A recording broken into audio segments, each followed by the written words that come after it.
Olá, seja bem-vindo ao EAD na UFAL, um programa que conecta você aos principais pilares de educação à distância aqui na Universidade Federal de Alagoas, Polo de Desenvolvimento Regional no Sertão. Para comentar sobre o processo de implementação da EAD no campus de Delmiro Gouveia, recebemos aqui hoje no estúdio a coordenadora da EAD Campus Sertão, professora Lilian Figueiredo. Confira agora a entrevista completa. Olá, estamos começando mais um EAD na UFAL. Hoje aqui no estúdio nós estamos recebendo a professora doutora Lilian Figueiredo, ela que é cientista social e política pela Universidade Federal de Alagoas e tem seu mestrado e doutorado na educação, no programa de pós-graduação em educação da nossa UFAL. Professora Lilian também está conosco, estudiosa da educação à distância, do uso das tecnologias. Professora, vem da UFAL do Sertão, da UFAL no Sertão, lá do campus Delmiro Gouveia. Professora Lilian, seja muito bem-vinda, é uma honra tê-la conosco aqui. Você que também colabora muito com a educação à distância pela Coordenadoria Institucional de Educação à Distância. Como é trabalhar como coordenadora, professora do presencial e à distância? Olá, Fernando. Bom, é uma pergunta um pouco difícil, né?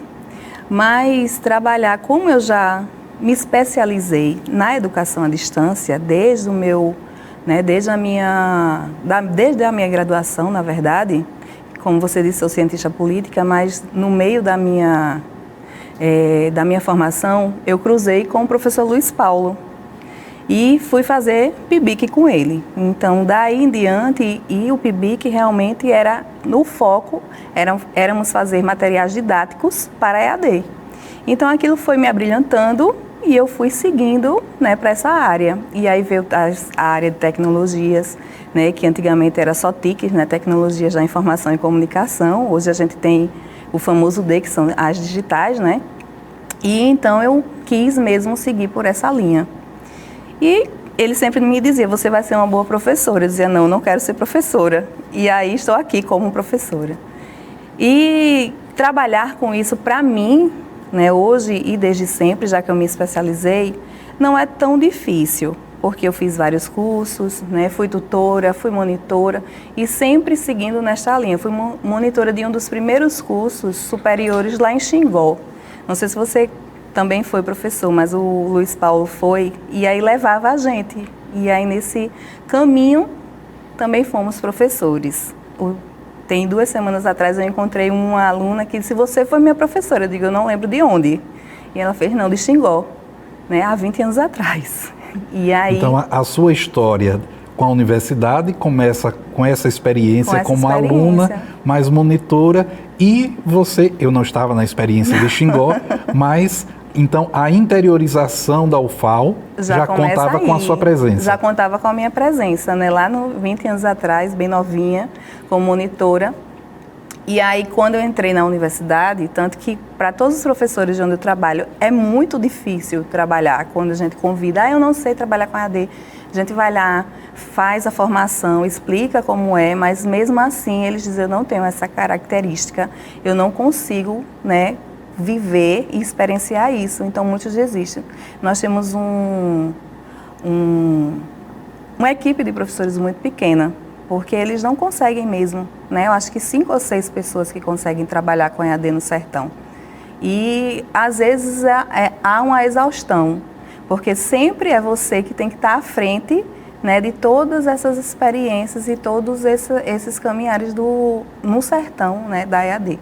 Mas para mim é muito fácil, eu consigo conviver com isso. Então, desde que esse final de ano vai fazer 12 anos que eu sou professora da EAD no Sertão, e desde que eu entrei eu uso o Moodle, eu uso outras plataformas de ensino com os meus alunos. Então, eles já chegam sabendo que vão ter que trabalhar com essas plataformas. Você está no Campus Sertão desde o início do campus, desde a fundação? Não, eu entrei um ano depois. Eu vou fazer 12 anos no final do ano e ano que vem, em março, faz 13. Ou seja, eu entrei quase, Mas a constituição do Polo Delmiro, do Polo EAD Delmiro, você estava lá, não é?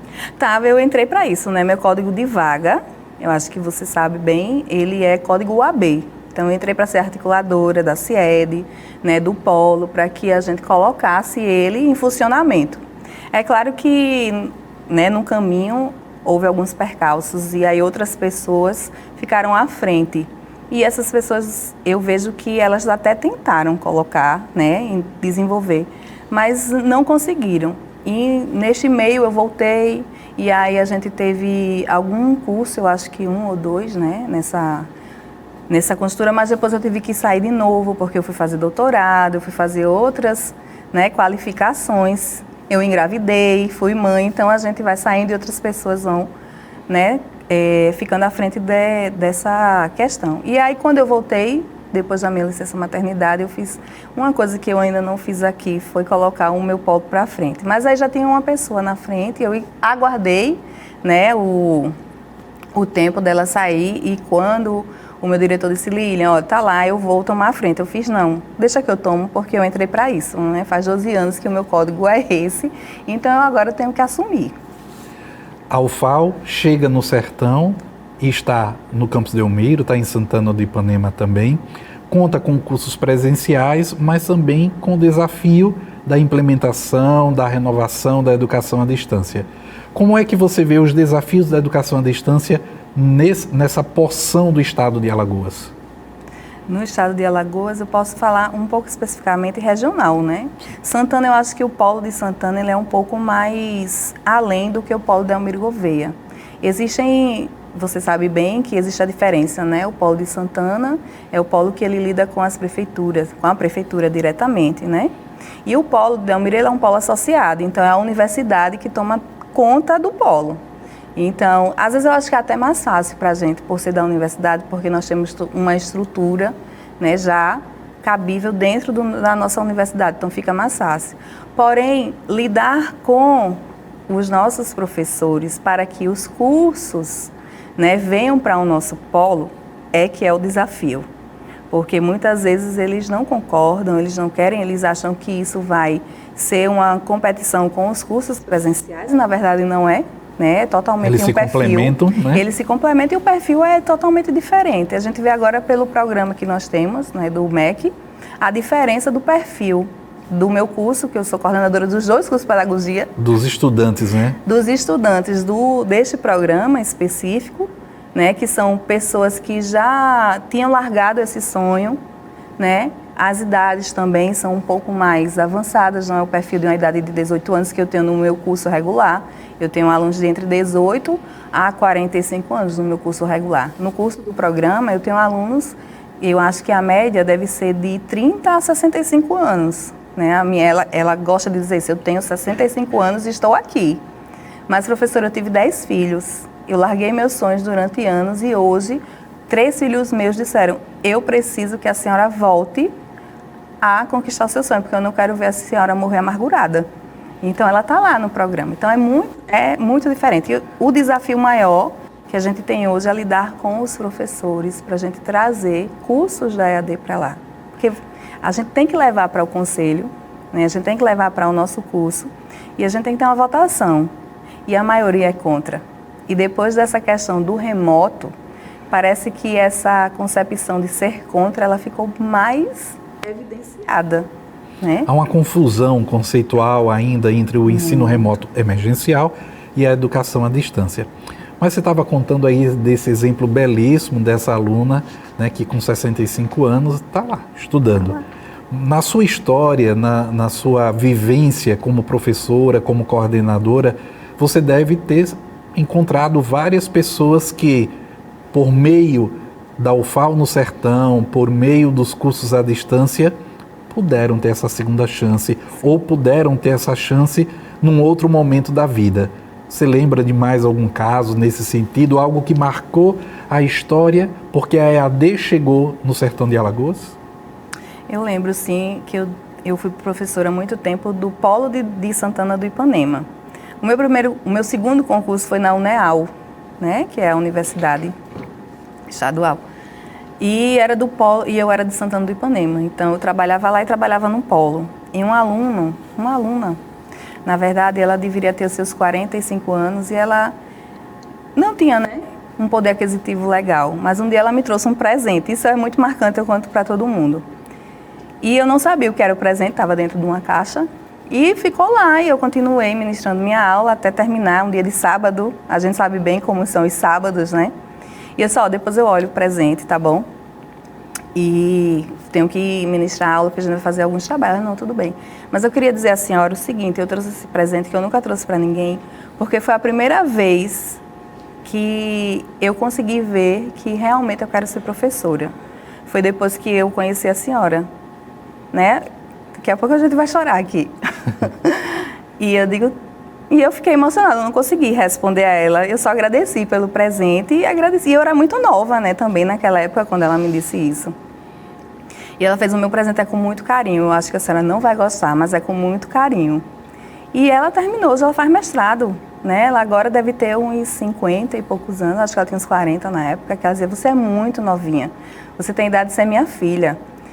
Mas eu só vou terminar o curso porque eu lhe conheci, porque eu contava algumas coisas das histórias que a gente tinha da minha história, que não era aquilo que eles estavam vendo, né? O que eu já tinha passado para estar ali e o que eu queria ser. E no final de tudo, eu fui abrir o presente. E o presente era uma galinha, né? Mas era com todo carinho. Estava viva? Ela estava viva. E você deixou a galinha viva lá na caixa? Não, eu deixei, todo, né? Mas a galinha, por incrível que pareça, ela ficou calada o tempo todo da aula. Ela só veio gritar, na verdade, quando eu abri a caixa, né? Mas aquele presente foi tão significativo para mim, eu nunca tinha ganho algo vivo assim, né? Mas eu lembrei do que ela disse, é um presente de coração, né? E foi muito difícil trazer para casa, mas eu tive que trazer, né? Enfim... Mas uma das coisas que marca a gente, temos várias outras, né, que também marcam, mas esse especial, porque eu encontrei com ela anos e anos depois e eu não a reconheci. Falei, professora, lembra de mim? Eu lembro. Então, eu já estou fazendo mestrado lá na Universidade Federal de Sergipe. Que bom. E ela não tinha nenhuma, né, prospecção, nenhuma expectativa de nada. Né? Ela queria desistir. Então, a gente ter esses relatos é muito bom. Lilian, ótimo relato, ótima experiência. Nós, professores, nem percebemos e estamos marcando a vida dos nossos alunos, né? E eles marcam a nossa também. Mas eu sei que você é professora que trabalha também com a formação para o uso da tecnologia. Quais são os desafios dos nossos alunos, de trabalhar com os nossos alunos para o uso da tecnologia? Como é que você encara esse desafio hoje? O principal desafio regional, né, que eu tenho que falar muito da minha experiência no sertão, que é a que eu mais tenho, é a falta de tecnologia nas escolas. Ou melhor, a falta do entendimento de como usar as tecnologias na escola. Tem um laboratório de informática, tem outros instrumentos que são tecnológicos, mas eles não sabem que podem usar porque eles acham que a tecnologia é só digital, então tem que ter só o computador, o notebook.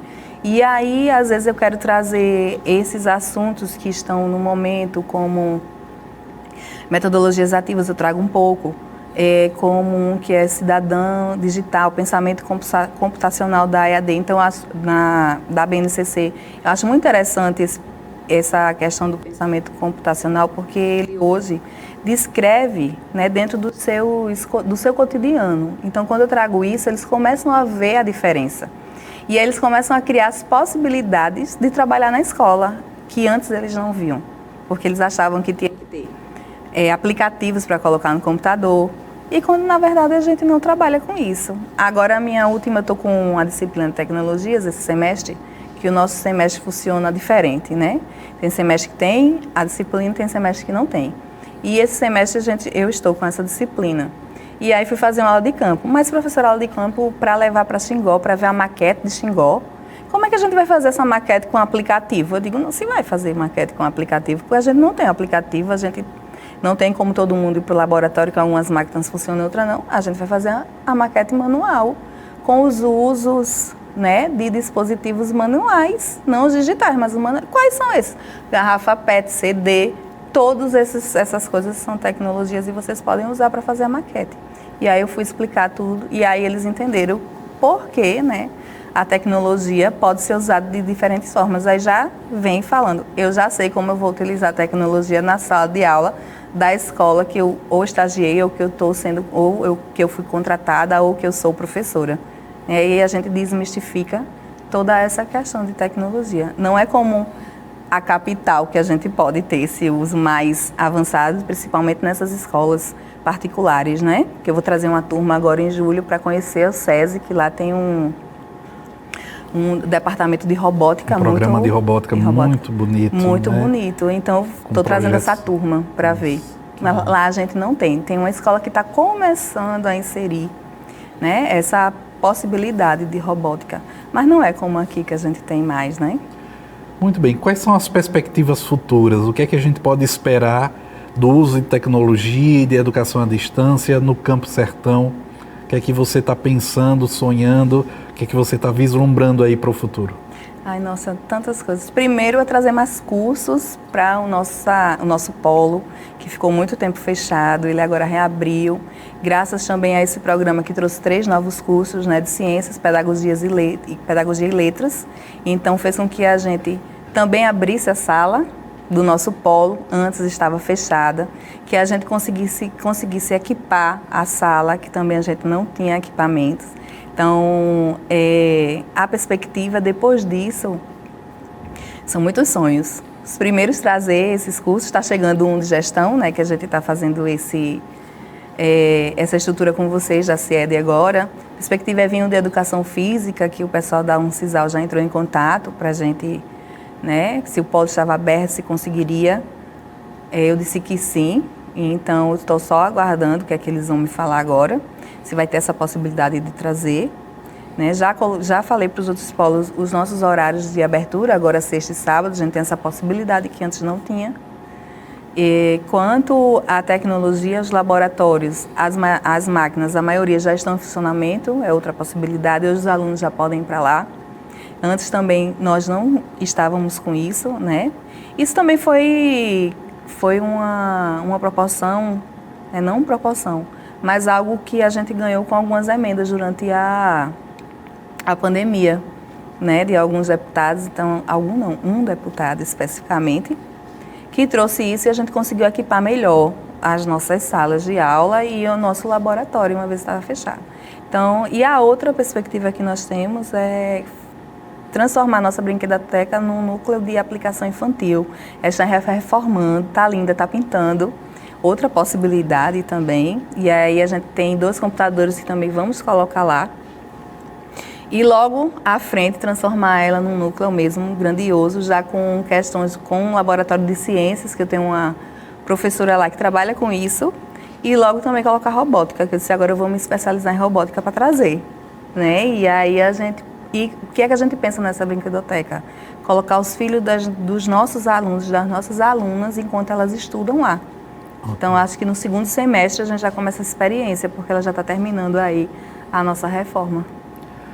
Professora Lilian, muito obrigado por sua presença aqui conosco, sua disponibilidade, por sua colaboração conosco da CIED. Você faz parte sempre dessa coordenadoria, estando lá em Delmiro ou estando em qualquer lugar da nossa universidade. Muito obrigado.